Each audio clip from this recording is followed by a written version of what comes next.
সহজেই বাড়িতে কিভাবে নরম তুলতুলে চুষি পুলি পিঠে বানাবেন সেই রেসিপি আমি আজকে করে দেখাবো। নমস্কার বন্ধুরা, কিচেন অফ সোনটাই চ্যানেলে আপনাদের স্বাগত। এই পদ্ধতিতে পিঠেটা করলে ঠান্ডা হলেও কিন্তু শক্ত হবে না। আমি এখানে একটা নারকেল কুড়িয়ে নিয়েছি। নারকেলটার মধ্যে 200 গ্রাম গুড় মেখে একটা কড়াইয়ের মধ্যে দিয়ে দিলাম। এখন 7-8 মিনিট ধরে একটু নাড়াচাড়া করে নেব। এটা বেশি নাড়াচাড়া করতে হবে না, কেননা নাড়ুর তৈরি করার জন্য যে পাকের প্রয়োজন হয় অতটা পাক দরকার নেই। একটু নরম থাকলেও কোনো অসুবিধা নেই। একটু নরম নরম অবস্থাতেই নামিয়ে নেব।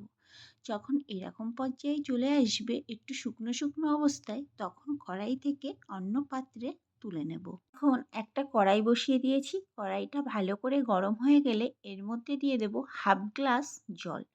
জলটা একটু ফুটে উঠলে এর মধ্যে দিয়ে দেব সামান্য পরিমাণ লবণ।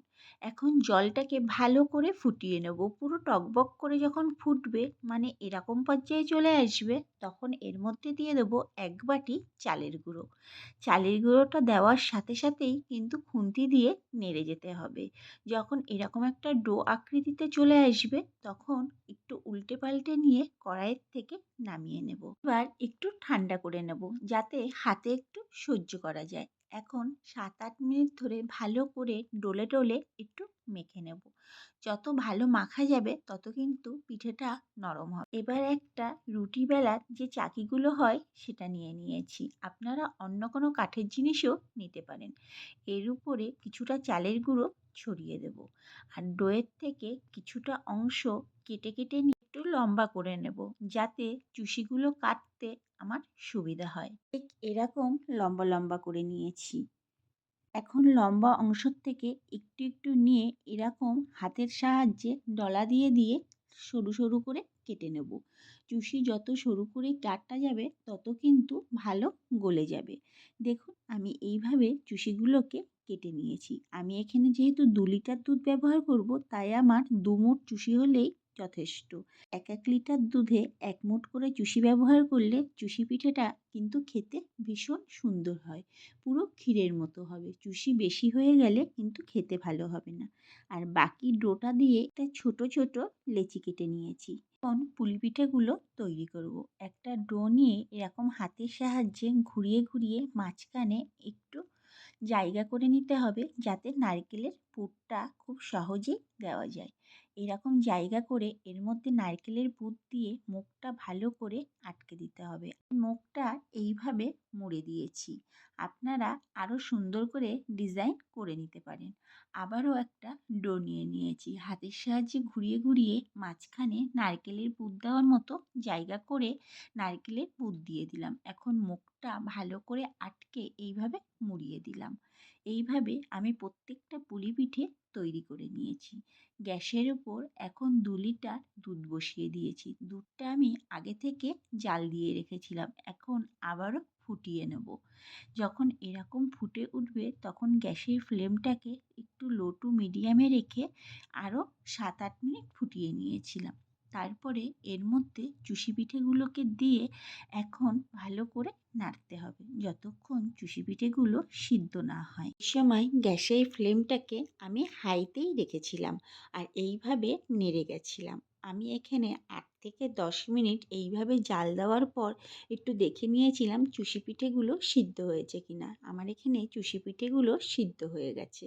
চুষিগুলো সিদ্ধ হয়ে যাওয়ার পর এখন পুলিগুলোকে দিয়ে দিলাম। পুলি পিঠেগুলো দেওয়ার পর কিন্তু খুব সাবধানে নাড়তে হবে, যাতে ভেঙে না যায়। পিঠেটা তৈরি করার সময় গ্যাসের ফ্লেমটাকে হাইতে করে রান্না করলে কিন্তু পিঠেটা খেতে বেশি টেস্ট হয়। আর মাঝে মধ্যে একটু নেড়ে দিতে হবে, যাতে দুধটা ঘন হয়ে যাওয়ার সাথে সাথে তলা থেকে লেগে না যায় আর পুলিগুলো ভালো করে সিদ্ধ হয়ে যায়। এখানেও আমি 8 থেকে 10 মিনিট জাল দেওয়ার পর পুলিগুলো কিন্তু একটা প্লেটে তুলে দেখে নিয়েছিলাম সিদ্ধ হয়েছে কিনা।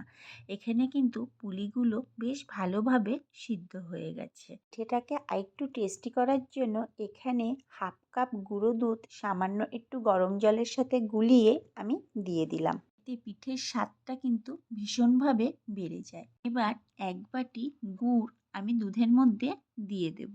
দিয়ে আস্তে আস্তে নাড়তে হবে যতক্ষণ না গুড়টা গলে না যায়। গুড়টা গলে যাচ্ছে, দুধের কালারটা দেখলে বুঝতে পারছেন। এখন প্রথম গুড়টা গলে যাওয়ার পর আরও ১ বাটি গুড় দিয়ে দিলাম। আমি এখানে মোট ৪০০ গ্রাম গুড় ব্যবহার করেছি। মিষ্টিটা আপনারা এখানে কম বেশি করে ব্যবহার করতে পারেন। আপনারা আপনাদের টেস্ট অনুযায়ী ব্যবহার করবেন। এখন ভালো করে নাড়তে হবে। গ্যাসের ফ্লেমটাকে কিন্তু হাইতে রেখেই রান্নাটা করতে হবে। আর মাঝে মধ্যে এরকম নাড়তে হবে। গুড়টা যে এখানে ভালোভাবে গলে গেছে আপনারা দুধের কালারটা দেখলেই আশা করি বুঝতে পারছেন। এখন ভালোভাবে ফুটিয়ে নেব আর মাঝে মধ্যে একটু নেড়ে নেব। যখন এরকম পর্যায়ে চলে আসবে আমি নামিয়ে নেব, কারণ ঠান্ডা হলে কিন্তু এটা ঘন হয়ে যায়।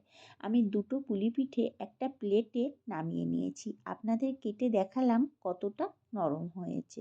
তৈরি হয়ে গেল খুব সহজেই চুষি পুলি পিঠের দুর্দান্ত স্বাদের রেসিপি। একবার হলেও বাড়িতে এইভাবে তৈরি করে দেখতে পারেন। এইভাবে তৈরি করলে ঠান্ডা হলেও পিঠে কিন্তু শক্ত হবে না। রেসিপিটি যদি ভালো লেগে থাকে আমার চ্যানেলটিকে সাবস্ক্রাইব এবং ফেসবুক পেজ থেকে যদি দেখে থাকেন পেজটিকে ফলো করে দেওয়ার অনুরোধ রইল। দেখা হচ্ছে নতুন একটি ভিডিওতে।